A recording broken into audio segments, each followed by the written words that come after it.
옆에 분하고 인사하시죠. 잘 오셨습니다. 새해 복 많이 받으세요. 네.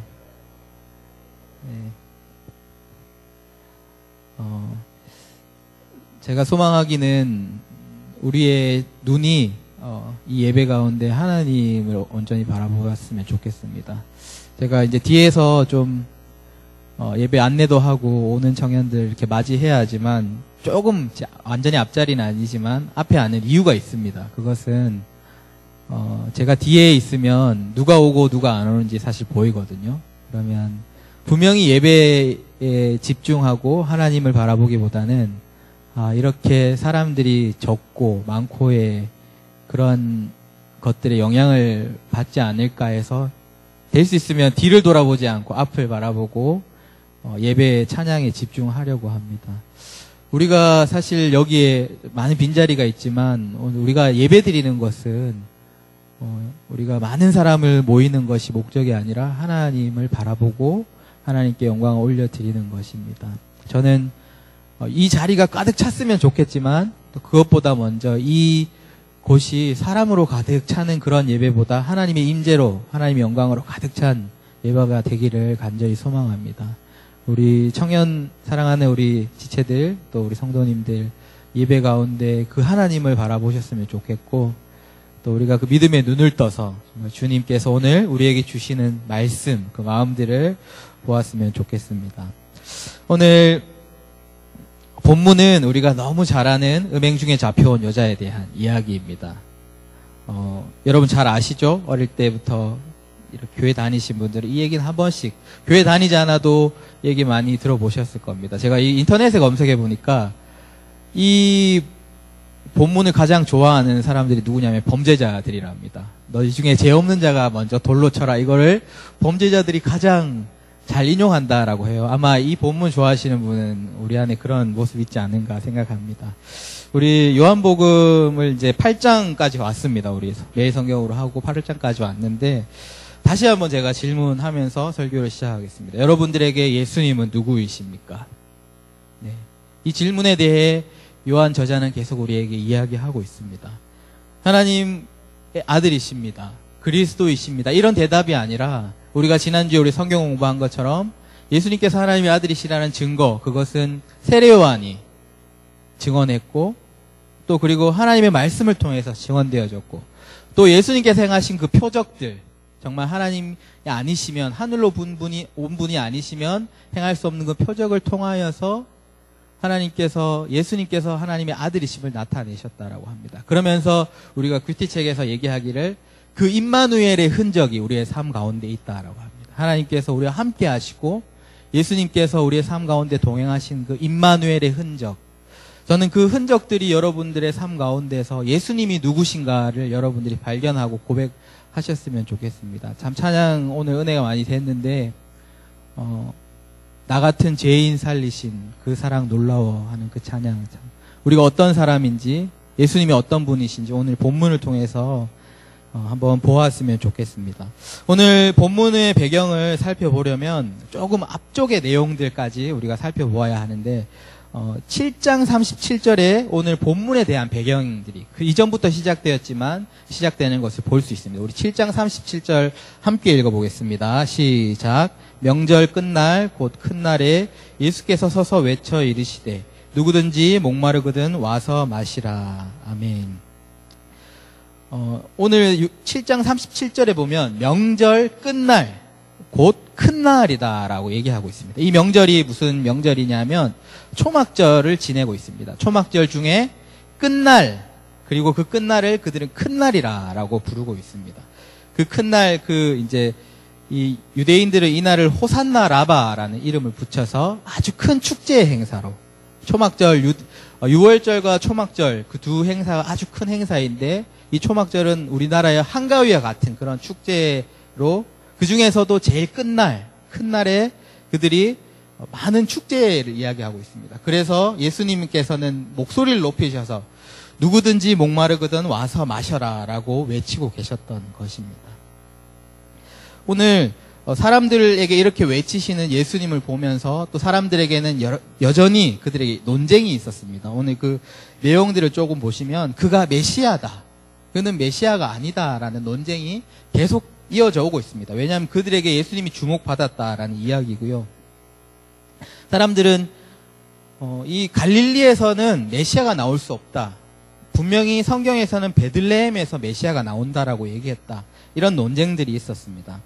어쨌든 예수님께 관심이 있다라는 거죠. 그래서 논쟁이 되었고 메시아다 아니다라는 그런 논쟁이 있었습니다. 뿐만 아니라 사람들에게 논쟁이 되었지만 이 예수님은 지금 바리새인들 그리고 서기관들 그리고 제사장들에게 눈의 가시와 같은 존재였습니다. 많은 표적을 행했을 뿐만 아니라 그 자신은 하나님의 아들이다라고 얘기를 하고 있었고, 또 이 사람이 얘기하기를 죄인들과 함께 머무르면서 죄인들을 위해 왔다라고 이야기하는 이 사람이 참 대제사장들, 그 서기관들, 그 유대인들에게는 눈의 가시와 같은 존재였습니다. 그래서 그 사람들은 여기 7장 마지막 절에 보면 종들에게 시켜서 그 사람 잡아오라라고 했지만 그렇게 예수님을 잡아오는 것이 쉬운 것은 아니었습니다. 아무 이유 없이 예수님을 잡기는 쉽지 않았던 것 같습니다. 오늘 본문이 시작되는데 오늘 본문은 2절에 그 다음날 아침 하면서 이제 예수님께서 성전에 들어오시는 그 과정 가운데 일어난 일입니다. 오늘 이제 초막절이 끝난 다음날 아침에 예수님께서 성전에 들어오셨을 때 서기관들과 바리새인들이 예수님을 공경에 빠뜨리기 위해서 우리가 잘 알듯이 문제를 가지고 예수님께 찾아옵니다. 어떤 문제를 가지고 나왔죠? 이제 3절에서 5절에서 이제 그 문제에 대해서 얘기해 주고 있는데 한번 읽어보겠습니다. 우리 3절 말씀 교독하겠습니다. 서기관들과 바리새인들이 음행 중에 잡힌 여자를 끌고 와서 가운데 세우고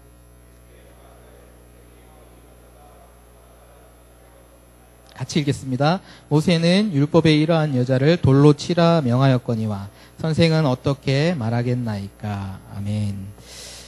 음행 중에 이제 간음 중에 잡혀온 자, 우리는 간음 중에 이런 얘기를 많이 썼는데 음행 중에 잡혀온 여자를 예수님께 끌고 와서 그 앞에 놓으면서 모세의 율법에는 이 사람을 돌로 치라라고 명했는데 예수님께서는 어떻게 하실 것입니까? 라는 그런 질문이었습니다.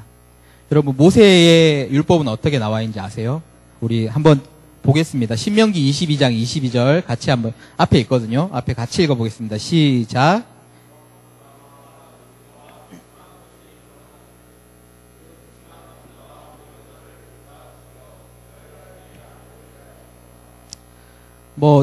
그렇게 우리가 잘 모르는 말씀이 아닌 것 같습니다. 어쨌든 음행한 사람은 죽이라라는 그런 말씀을 우리는 이미 알고 있습니다. 아마 서기관들이 율법을 몰라서 또 그 율법을 몰라서 예수님께 그렇게 물었던 거는 아닌 것 같습니다. 그리고 그 음행한 여자를 돌로 쳐 죽이고 율법대로 했다라면 이것은 아무 문제도 아닐 수 있던 것이었습니다. 하지만 우리가 알 수 있듯이 이것은 율법에 대한 문제는 아니었습니다. 6절에서 우리가 이렇게 이야기하고 있습니다. 그들이 고발할 조건을, 그리고 예수님을 시험하려고 그들이 이렇게 오늘 행하고 있다라는 겁니다. 이 사항을 간단하게 얘기하면 진퇴양난의 그런 상황이 된 거고, 또 예수님을 궁지에 몰아넣기 위해서 이 사람들이 이렇게 지금 문제를 가지고 나왔다는 겁니다. 그냥 율법대로 돌로 치라라고 했다면 이것은 아무것도 아닌 것이 될 수 있습니다. 하지만 우리가 좀 곰곰이 생각해 보면 예수님께서 돌로 치라라고 해서 사람들이 돌로 쳤다라고 했을 때 지금 그들이 사는 시대는 로마의 지배를 받던 상황이기 때문에 예수님께서 사람을 죽이는 일에 주도하는 역할을 하셨기 때문에 아마 법에 접촉되는 일을 하셨을 수도 있을 것 같습니다. 또 바리새인들이 눈에 가시처럼 여겼던 것은 이 사람이 자기가 하나님의 아들이라고 하면서 죄인들을 위해서 내가 왔고 죄인들의 친구다라고 하면서 그들과 함께 하셨던 것에 대해서 눈에 가시처럼 생각했는데, 예수님께서 이 사람을 돌로 치라 하셨으면 예수님이 가르쳤던 그 예수님의 가르침, 죄인들의 친구요, 죄인들과 함께 하시는 그 모습의 가르침에 대해서 또 부정하는 되는 것이 되기도 했습니다. 반대로 예수님께서 돌로 치면 안 된다라고 이렇게 결론을 내셨다면 그것은 그들이 바라던 바입니다. 율법을 어기는 것이 되어서 그들에게 고발당할 조건을 주는 것이 되기도 합니다. 이미 예수님께서는 안식일에 그 38년 된 병자를 고치셔서 예수님께서는 이미 꼬투리를 잡혀 계신 상황이었습니다. 어쨌든 결국은 이 상황 가운데서는 우리가 보았듯이 이렇게 해도 그리고 저렇게 해도 결국은 그들이 노운 덫에 걸릴 수밖에 없는 상황이라는 것입니다. 율법을 이렇게 지키는 것, 예수님이 그래도 율법을 지키는 것이 무엇이 되겠습니까? 하지만 이것은 율법에 관한 것은 아니었습니다. 오늘 이 문제를 가지고 나온 사람들을 우리가 보면서 저는 이 사람들의 정말 악한 모습을 보게 되는 것 같습니다. 오늘 그들이 나온 문제는 모세의 율법, 아니 더 정확하게 얘기하면 하나님께서 그들에게 주신 유대인의 율법에 이렇게 죽이라고 했는데라고 이야기를 하면서 이들이 그 율법을 가지고 나왔다라는 것입니다. 사실 그들은 율법을 가장 엄하게 지키고 가장 거룩하게 지키는 그들이었습니다. 하지만 오늘 그들의 모습을 한번 보십시오. 그들은 이 하나님께서 주신 그 거룩한 율법을 정말 그들의 의를 위해서, 악을 제하여 버리기 위해서 공의의 마음에서 그들을 율법을 지키겠다라는 것이 아닙니다. 그들은 지금 가장 거룩한 율법을 가지고 가장 거룩해야 할 사람들이 가장 악한 모습으로, 다시 얘기하면 사람을 죽이는 일에 그것을 사용하고 있다라는 것입니다. 여러분 생각해 보십시오. 율법이라는 것이 무엇입니까? 하나님께서 그들에게 율법을 주신 이유가 무엇입니까? 우리는 이미 아마 잘 아실 겁니다. 율법은 누구를 고발하기 위해서 주는 것이 아니라 자신의 죄를 깨닫기 위해서 하나님께서 우리에게 주신 것입니다. 그리고 또 율법을 주신 이유는 죄를 범하는 것을 막아주는 테두리 역할을 하는 것입니다. 또한 율법을 우리에게 주신 것은 생명을 소중히 여겨라라는 의미에서 우리에게 율법을 주셨습니다. 우리가 잘 알듯이 눈에는 눈, 이에는 이, 이런 율법들이 그냥 우리가 복수하라 이런 얘기가 아니라 생명을 소중히 여기다라는 그런 의미였던 것입니다. 많은 율법 조항에서 우리가 보면 하나님께서 우리에게 율법을 주신 것은 생명을 소중히 여기라라는 그런 의미였습니다. 그리고 하나님께서 우리에게 율법을 주신 가장 큰 이유, 가장 중요한 이유는 무엇입니까? 그것은 우리가 율법을 지켜 행함으로써 하나님을 사랑하는 것입니다. 하나님을 사랑하는 것이고 또한 장차 오실 메시아, 예수 그리스도를 우리가 밝히 아는 것, 그것이 하나님께서 우리에게 주신 율법의 이유였습니다. 하나님께서 우리에게 율법을 주신 것이 율법을 통해서 하나님을 사랑하고 예수님을 잘 알기 위해서 우리에게 율법을 주셨는데, 오늘 그들은 가장 율법을 잘 지켜야 하고 가장 율법을 잘 알아야 하는 그들조차도 오늘 그들은 예수님을 죽이는 일로, 도구로 율법을 사용하고 있다라는 것입니다. 좀 더 곰곰이 한번 생각해 보십시오. 오늘 그들이 들이댄 모세의 율법, 그것은 핑계였고 그것은 예수님을 죽이려고 들이댄 함정이었을 뿐입니다. 뿐만 아니라 이 문제에 관련된 사람들을 한번 보십시오. 음행한 여인이 분명히 죄인이기는 합니다. 분명히 죄를 범해서 잡혀온 것이긴 하지만 이미 그들에게는 이 음행한 여인의 생명은 아무것도 아닌 것이었습니다. 생명이 생명인 것이 아니라 그냥 그들의 이익을 위해서 사용되어지는 하나의 도구밖에 보지 않았다라는 것입니다. 하나님이 주신 거룩한 율법, 그 율법을 그들은 그 율법의 이유와 정반대로 율법을 사용하고 있었습니다. 생명을 살리는 일이 아니라 지금 죽이는 일에 그 율법을 사용했고, 또 생명을 하찮게 여기는 일에 율법을 사용했습니다. 그리고 자신이 죄인임을 깨닫기보다는 누구를 고발하고 누구를 죄인으로 만들기 위해서 지금 그들은 그 거룩한 율법을 사용하고 있다라는 겁니다. 무엇보다도 그들은 그 율법을 통해서 이미 그들 앞에 오신 메시아를 밝히 보아야 하는데, 그들은 이 율법을 통해서 예수님을 배척하고 예수님을 지금 대적하는 모습 가운데 서 있는 것입니다. 참 한심해 보이는 모습이지만 어쩌면 이것이 우리의 모습이 아닐까라는 생각이 듭니다. 교회 안에 이런 모습들이 많이 있는 것을 봅니다.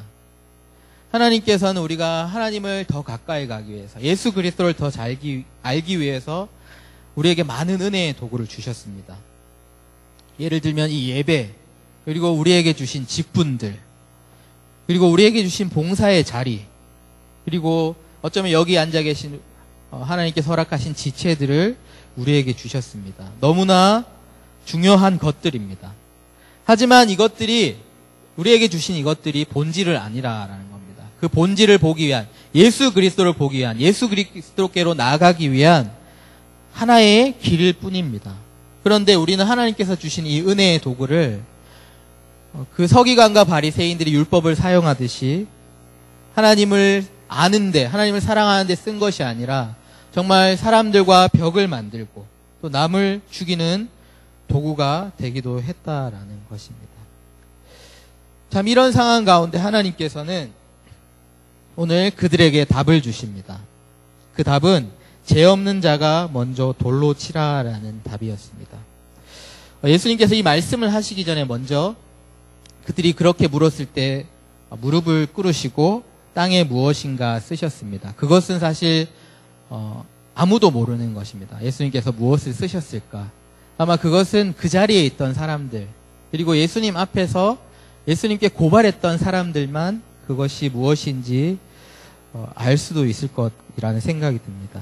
이것은 어쩌면 하나님께서 우리에게 허락해 주신 부분이라고 생각합니다. 한번 우리가 그 상황에 들어가서 하나님께서, 예수님께서 그 땅에 무엇을 쓰셨는지 한번 상상으로 한번 보았으면 좋겠습니다. 예수님께서 땅에 무엇인가를 쓰신 후에 이렇게 말씀하십니다. 너희 중에 죄 없는 자가 먼저 돌로 치라 라고 말씀하십니다. 그리고 또다시 몸을 굽혀서 땅에 무엇인가를 쓰셨을 때 우리는 잘 알듯이 사람들은 양심의 가책을 느끼고 어른부터 젊은이까지 한 명씩 돌아갔다라는 것을 우리는 잘 알고 있습니다.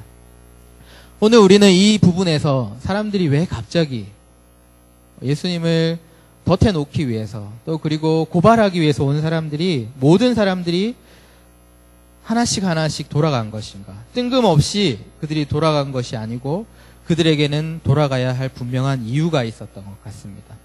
무엇이 예수님께서 너희 중에 죄 없는 자가 먼저 돌로 치라라고 했을 때 양심의 가책을 느끼고 돌아가게 했을까요? 우리가 오늘 이 말씀의 배경을 조금 알면 그들이 돌아갈 수밖에 없었던 것을 우리는 알 수 있습니다. 오늘 제일 처음에 이 배경이 되는 때는 명절이라고 했습니다. 명절의 끝날, 초막절 끝날이라고 했습니다. 초막절은 그 이스라엘에서 가장 큰 절기 중에 하나였습니다. 하루를 지내는 것이 아니라 우리가 잘 알듯이 7일간 하나님께 화제를 드리며 지키는 절기입니다. 오늘 본문의 배경은 이 7일째 다음 날, 2절에 보면 그 아침에 다시 성전으로 들어오셨다라고 말씀하십니다. 7일째를 지나고 8일째 아침, 그 아침이 오늘 이 배경의 시간적 배경인 것입니다.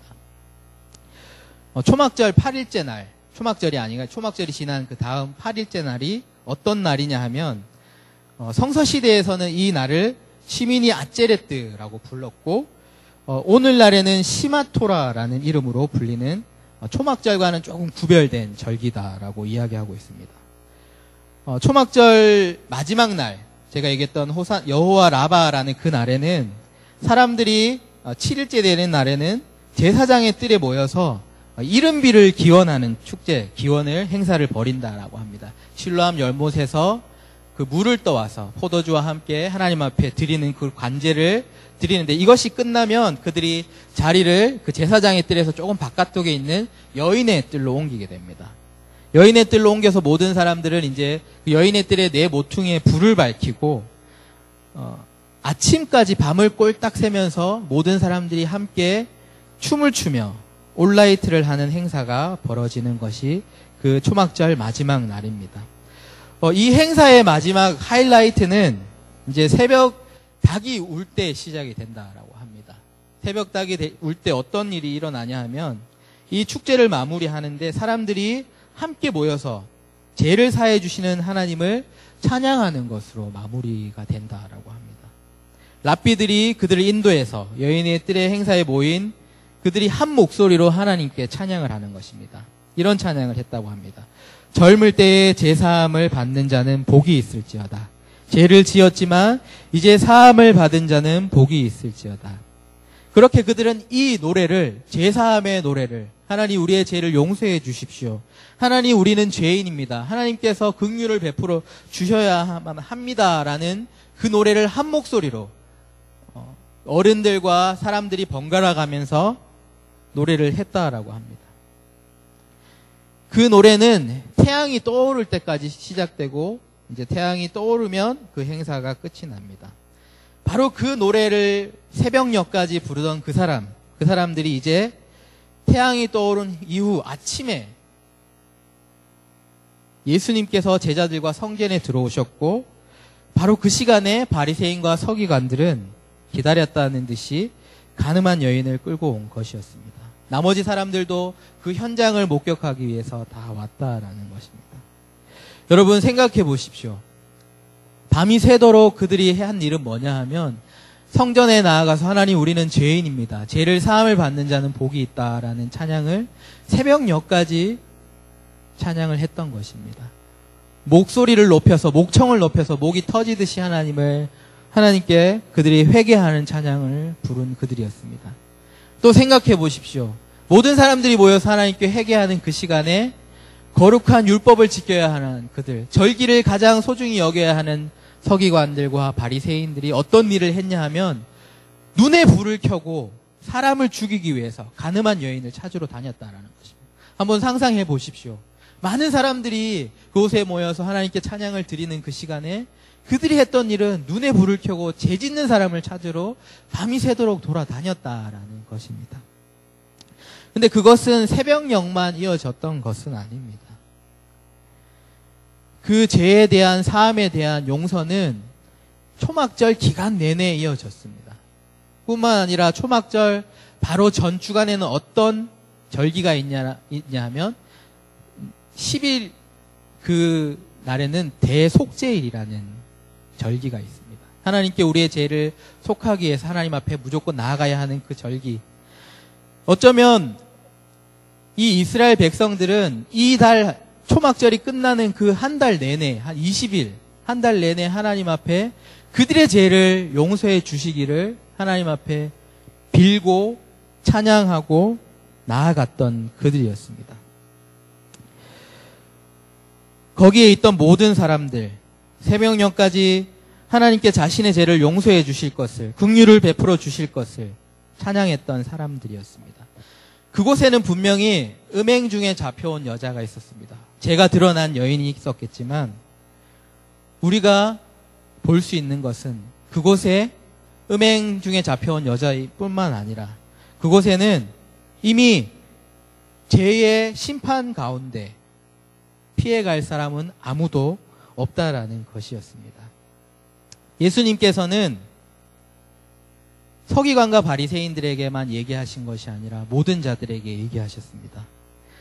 너희 중에 죄 없는 자가 먼저 돌로 치라라고 말씀하셨습니다.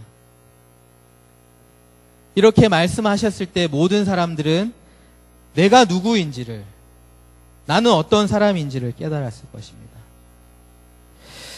오늘 그 악한 자들, 예수님을 공경에 빠뜨리려고 예수님께 어려운 문제를 가지고 나온 그들, 예수님께서는 그 곤란한 상황 가운데 처하셨지만 예수님께서는 이 상황까지도 이용하셔서 예수님께서 이 땅에 오신 이유를 나타내시고 있다라는 것입니다. 오늘 10절에서 12절 말씀을 우리가 함께 보겠습니다. 10절에서 11절 말씀까지 우리 함께 한 목소리로 한번 읽어보겠습니다. 시작. 예수께서 일어나사 여자 외에 아무도 없는 것을 보시고 이르시되 여자여 너를 고발하던 그들이 어디 있느냐? 너를 정죄하던 자가 없느냐? 대답하여 주여 없나이다. 예수께서 이르시되 나도 너를 정죄하지 않았느니 가서 다시는 죄를 범하지 말라 하시니라. 아멘. 예수님께서 오신 이유, 그것은 나도 너를 정죄하지 않는다라고 말씀하신 그것입니다. 이 부분에서 우리는 아직도 이해되지 않는 부분이 있습니다. 분명히 죄를 지었고 죄에 대한 것에는 대가를 치러야 하는 것. 그것이 분명히 하나님이 공의로우신 분이다라는 것인데 왜 그렇게 예수님은 죄를 모른 척 하시는 것인가라는 것입니다. 예수님께서 이 땅에 오신 이유가 무엇입니까? 우리는 아마 예수님께서 이 땅에 오신 이유를 잘 알고 있습니다. 요한복음 우리 3장 16절 여러분 다 암송하시죠. 우리 함께 오랜만에 한번 암송해 볼까요? 하나님이 세상을 이처럼 사랑하사 독생자를 주셨으니 이는 그를 믿는 자마다 멸망치 않고 영생을 얻게 하려 하심이라. 아멘. 우리가 너무 잘 아는 말씀인데 요한복음에서는 이 말씀 이후에 예수님께서 오신 이유를 분명하게 얘기해 주고 있습니다. 한번 3장 17절을 우리 함께 한번 읽어보겠습니다. 앞에 보시고 시작. 하나님이 세상에 보내신 것은